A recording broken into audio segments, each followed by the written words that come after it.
নমস্কার, আমি ডক্টর পিয়ালি সরকার। আজকে আপনাদের সাথে রেড আই নিয়ে কিছু ডিসকাস করব। রেড আই অর্থাৎ লাল চোখ কি কি কন্ডিশনে হতে পারে।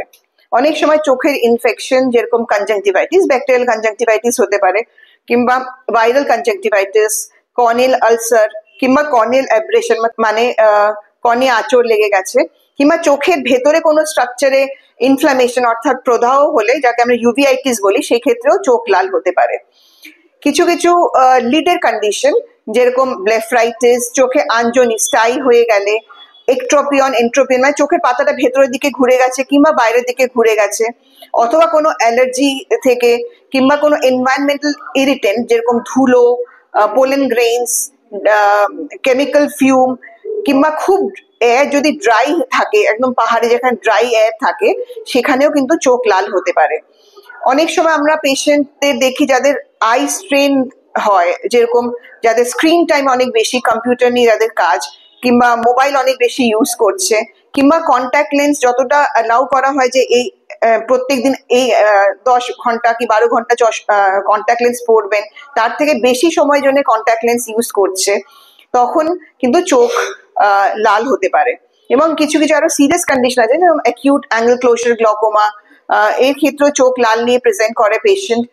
চোখের ভেতর কিছু ফরেন বডি গেলে, কিংবা সাবকনজাংটিভাল হেমারেজ হয়ে গেলে, কিংবা চোখে আঘাত লাগলেও চোখ লাল হতে পারে।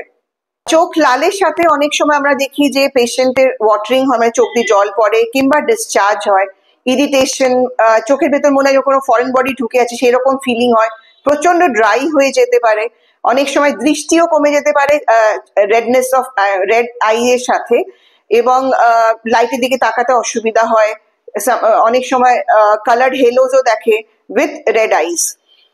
কখন ইমিডিয়েট হেল্প নিতে হয়, মানে ডাক্তারকে সঙ্গে সঙ্গেই দেখাতে হবে কোন কোন কন্ডিশনে। যদি দেখেন যে চোখ লাল হয়ে গেছে এবং তার সাথে প্রচন্ড ব্যথা হচ্ছে চোখে কিংবা মাথায় প্রচন্ড ব্যথা, চোখের ভেতর কোনো ফরেন বডি ঢুকে গেছে, কিংবা চোখে আঘাত লেগেছে, কিংবা কালার্ড হেলোজ মানে রামধনুর মতন কালার দেখতে পাচ্ছে, চোখের চারদিকটা প্রচন্ড ফুলে গেছে এবং চোখ খুলতে পারছে না, এই ক্ষেত্রে কিন্তু সঙ্গে সঙ্গে চোখের ডাক্তারের পরামর্শ নেবেন। এবং চোখের ডাক্তারে যাওয়ার আগে আপনাদের কি কি করণীয়, আপনারা চোখ ভালো করে চোখ ধুয়ে নিতে পারেন, বাট চোখ কখনোই রাব করবেন না। চোখ রাব করলে কোনো কারণে যদি চোখে ফরেন বডি থাকে, তাহলে পরে কিন্তু চোখের আরো বেশি ক্ষতি হবে। যদি সে কন্ট্যাক্ট লেন্স ওয়ারার হয় কোনো পেশেন্ট, তাহলে সঙ্গে সঙ্গে কন্ট্যাক্ট লেন্স রিমুভ করে নেবেন। অ্যান্ড চোখ খুব ভালো করে পরিষ্কার জল দিয়ে ধোবেন, ট্যাপ ওয়াটার না, প্রেফারেবলি অ্যাকোয়াগার্ডের জল, কিংবা যেগুলো ড্রিঙ্কিং ওয়াটার, সেই জল দিয়ে চোখ ধোবেন। যদি কোনো কেমিক্যাল ইনজুরির হিস্ট্রি থাকে, মানে চোখে কোনো অ্যাসিড কিংবা অ্যালকালি হয়েছে, তাহলে ভিগারাস ওয়াশিং করতে হবে, অনেক বেশি জল দিয়ে চোখ ধোবেন, এবং তারপর সঙ্গে সঙ্গে কিন্তু নিয়ারেস্ট হসপিটাল কিংবা যে অ্যাভেলেবল অফথ্যালমোলজিস্ট অর্থাৎ চক্ষু বিশেষজ্ঞ আছে, তার সাথে দেখা করবেন।